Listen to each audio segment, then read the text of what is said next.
Oke, baik, kembali lagi kepada saya, Agung Juansyah. Dengan hormat, kami ingin menginformasikan mengenai pertemuan yang berlangsung pada hari Selasa tanggal 10 November 2024 pukul 13.00 di mana kelas KPI 5A mengikuti mata kuliah Teknik Reportase dan Investigasi Berita. Dosen yang mengajar pada pertemuan ini adalah Bapak Adi Kusuma. Bapak Adi Kusuma hadir di ruangan pada pukul 13.17 dan segera melanjutkan perkuliahan yang merupakan pertemuan pertama untuk mata kuliah baru ini. Pada kesempatan ini, beliau menjelaskan mengenai rencana pembelajaran semester atau RPS yang akan diterapkan dalam sistem pembelajaran ke depannya. Hal ini penting agar mahasiswa memahami struktur dan materi yang akan dipelajari selama semester ini.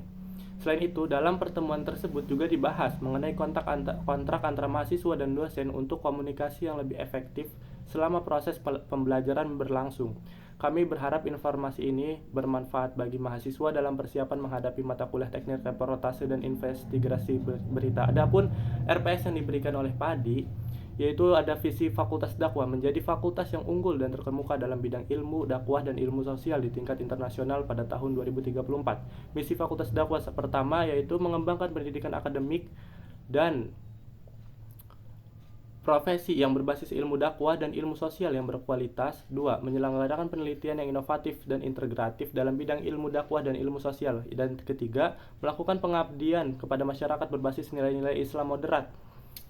Yang keempat, membangun kerjasama yang produktif dan berkelanjutan. Dan kelima, membangun sistem tata kelola kelembagaan yang baik.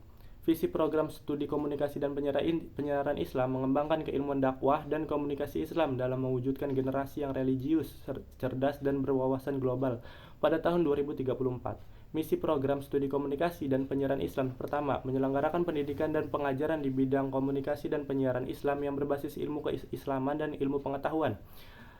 Lalu yang kedua, mengembangkan penelitian di bidang komunikasi dan penyiaran Islam. Ketiga, menyelenggarakan pengabdian pada masyarakat dalam bidang komunikasi dan penyiaran Islam dan memperluas jaringan kerjasama dengan instansi nasional dan internasional dalam bidang komunikasi dan penyiaran Islam.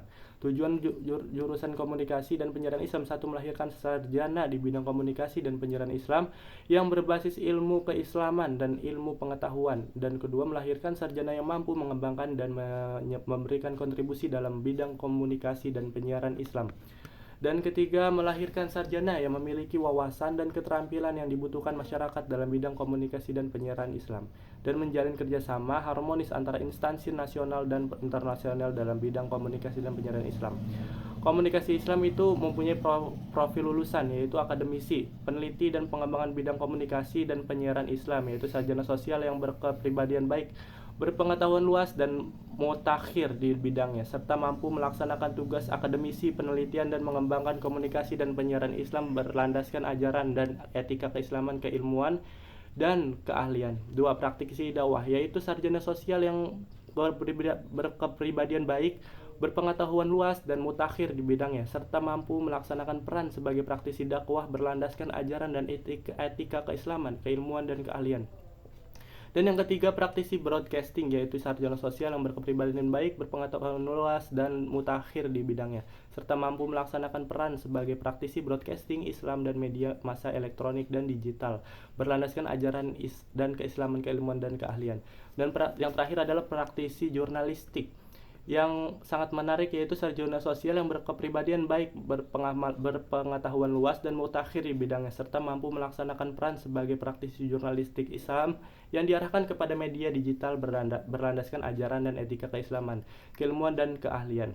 Lalu ada capaian pembelajaran atau CPMK, mampu memahami pengertian dan sejarah jurnalisme investigasi, relevansi jurnalisme dan investigasi demokrasi, isu jurnalisme dan investigasi kontemporer, etika dan prinsip jurnalisme investigasi, memperhatikan dasar-dasar jurnalisme data, mampu melaksanakan teknis produksi jurnalisme investigasi, mampu merancang dan membuat proposal proyek jurnalisme investigasi, dan materi pembelajaran pokok bahasan yang selanjutnya akan dibahaskan oleh Pak Hadi. Oke, menurut saya, bagi saya sampai situ saja ya. Kurang lebihnya mohon maaf. Wassalamualaikum warahmatullahi wabarakatuh.